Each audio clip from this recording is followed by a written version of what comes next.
नमस्कार दोस्तों, यह यूपी ट्रिपल एससी लेखपाल परीक्षा 21 मई 2026 का यह पेपर है। तो आइए हम लोग प्रश्नों को व्याख्या के साथ हल करेंगे और अपने अपने उत्तर मिलाइए। तो यहाँ पहला प्रश्न है, निम्नलिखित वाक्यों में से अशुद्ध वाक्य का चयन कीजिए। तो यहाँ ऑप्शन सी हो जाएगा, 4 आदमी के बैठने की व्यवस्था करो। जो ये 4 आदमी है, आदमी जो है यहाँ बहुवचन उपयोग करना चाहिए, यानी 4 आदमियों की बैठने की व्यवस्था करो। ऑप्शन सी जो है ये आपका शुद्ध है, शेष सभी आपके शुद्ध वाक्य हैं। अगला सवाल है, अध्यात्म शब्द का सही संधिविच्छेद है। तो यहाँ आपका ऑप्शन बी जो है सही हो जाएगा। बी जो है सही हो जाए, यह आपका यण संधि है। कौन सी संधि है? यण संधि।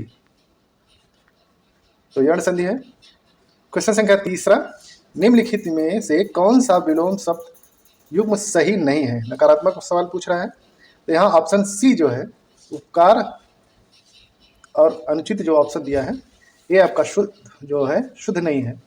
यहाँ अगर उपकार और अनुचित जो दिया है, अनुचित की जगह अपकार दिया रहता तो ये ऑप्शन सही हो जाता है। इसलिए ऑप्शन सी जो है ये आपका युग्म सही नहीं है, तो सी सही हो जाएगा।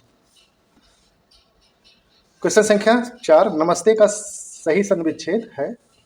तो यहाँ ऑप्शन ए जो है सही हो जाएगा, नमः जोड़ ते। तो इसका नियम ये है, तो विसर्ग के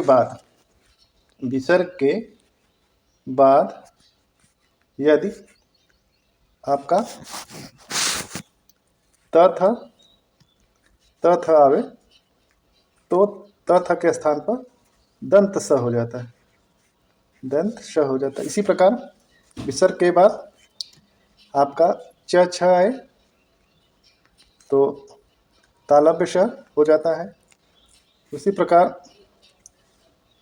ट और ठ आवे विसर्ग के बाद तो ट और ठ के स्थान पर आपका मूर्धन्य श हो जाता है। इसलिए ऑप्शन जो है ए जो है सही हो जाएगा। ऑप्शन ए आपका सही हो जाएगा। अगला सवाल है, बहती गंगा में हाथ धोना इस मुहावरे का अर्थ है। तो यहाँ ऑप्शन सी जो है, अवसर का लाभ उठाना, ये आपका ऑप्शन सी जो है सही हो जाएगा। क्वेश्चन संख्या 6, सिंह शब्द का पर्यायवाची नहीं है। तो यहाँ आपका ऑप्शन ए गयंत हो जाए। गयंत माने होता है बड़ा हाथी, बड़ा हाथी। तो ऑप्शन ए जो है सही हो जाएगा। और हरि जो है अनेकार्थिक शब्द है, इसके अनेक अर्थ हैं। हरि माने बंदर भी होता है, हरि माने हाथी भी होता है। तो इसलिए ऑप्शन ए जो है गयंत आपका सही हो जाएगा। गयंत का शाब्दिक अर्थ हुआ बड़ा हाथी। अगला सवाल है, नरेश धीरे धीरे बोलता है। तो रेखांकित शब्द में कौन सा क्रिया विशेषण अव्यय है? तो ऑप्शन बी जो है रीतिवाचक क्रिया विशेषण हो जाएगा। झरना का पर्यायवाची नहीं है। तो ऑप्शन बी वार जो है नहीं होगा। वार माने जल या पानी हो जाएगा, जल या पानी।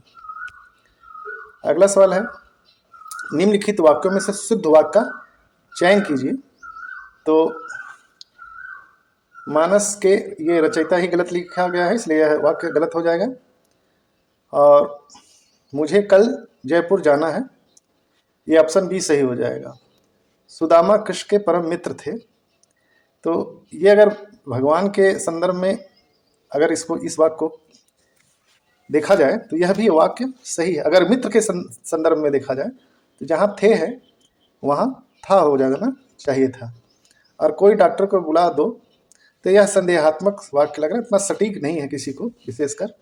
और इसलिए बी और सी दोनों वाक्य सही है, लेकिन एग्जामिनर आपका बी जहाँ तक है सही मानेगा।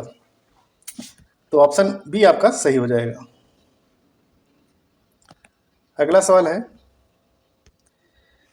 किस वाक्य में निपात का प्रयोग हुआ है? तो इसमें ऑप्शन बी जो है आप भी आइएगा। जो यहाँ आपका भी है ये निपात शब्द है, इसलिए ऑप्शन बी सही हो जाएगा। तो अगर यह वीडियो आप लोगों को पसंद आया हो तो लाइक कीजिए, सब्सक्राइब कीजिए। वीडियो देखने के लिए धन्यवाद। मैं आपके उज्जवल भविष्य की कामना करता हूँ।